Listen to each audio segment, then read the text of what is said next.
So hi guys, welcome to trendy troupe YouTube channel. இந்த voting analysis யார் எவிக்டாக போகிறாங்கன்னு சொல்லி சில குளறுபடிகள்லாம் நடக்குது. ஸோ அதை பற்றி தெளிவாக தெரிஞ்சுக்க வாங்க இந்த வீடியோவை தெளிவாக ஃபுல்லாக பார்க்கலாம். ஸோ மறக்காம நம்ம சேனலை like, share and comment subscribe பண்ணிக்கோங்க. நம்பர் 1 முக்கியமான விஷயம், கானா வினோத்தோட அந்த 38.53% பெற்ற ஓட்டு, அதாவது 3,21,741 வாக்குகள். எவ்வளோ இப்படி வருது? ஏன் இப்படி வருது? அப்படி என்ன பண்ணிட்டார்? ஓகே, ஓரளவுக்கு குட் சோலுடைய மனுஷன்தான், நல்லா திவாகரை பொழக்கிறனால ஓட்டுகள் வருது, ஓகே. ஆனால் 3,21,741 வாக்குகளுக்கு அவர் டிசர்வா?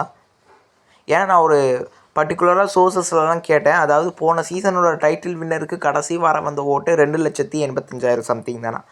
இப்போ இவர் 4வது வாரத்தில் 3,21,741 வாக்குகள் வச்சுருக்காராம்.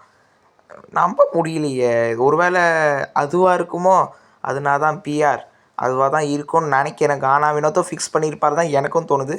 இவ்வளோவா? பச்சையாக தெரிகிற அளவுக்கு இருக்கே. இப்படியே போயின்னு இருந்தால் சேனல் இழுத்து மூட வேண்டியது தான். யாரும் நம்ப மாட்டாங்க. மக்களின் கேம்னு சொல்லி இதை நம்ப மாட்டாங்க. இது சேனல் கையில் தான் இருக்குது. நெக்ஸ்ட்டு யார் எவிக்டாக போகிறா? கானா வினத்தை விட்டுருங்க. அதுக்கு கீழே வந்து பார்த்திங்கன்னா ஒரு 4 பேர் வந்து பார்த்திங்கன்னா இந்த 1,30,000 to 1,25,000 அந்த இதில் தான் இருக்காங்க. இப்போ என்ன நடந்திருக்குன்னா, அரோரா கீழே போயிட்டாங்க, கலையரசன் லீடு எடுத்துட்டாங்க. அதுதான் முக்கியமான விஷயமே. ஸோ பார்வதி, கமருதீன், கலையரசன், அரோரா 4 பேர் அந்த 1,30,000 to 1,26,000 அந்த ரேஞ்சில் இருக்காங்க. ஸோ இதில் யார் எவிக்டாக அதிக வாய்ப்பு இருக்குன்னு வந்து பார்த்திங்கன்னா, பார்வதி இல்லைங்க, கமருதீன் இல்லைங்க. ஸோ கலையரசனா அரோராவான்னு கேட்டால் என்னை பொறுத்தவரை 90% கிட்ட கலையரசன் தான் இருக்குது, 10% கிட்ட அரோரா இருக்குது. ஆனால் இந்த 2 பேரில் யாராவது ஒருத்தர் தான் போவாங்க. வந்து கலையரசன் மாதிரி தான் இருக்குது. ஏன்னா கலையரசன் ரொம்ப நாளாக எந்த கண்டென்ட்டும் கொடுக்கல. அரோரா ஓரளவுக்கு கொடுத்து தான் இப்போ அவங்களும் செய்யலட்டு.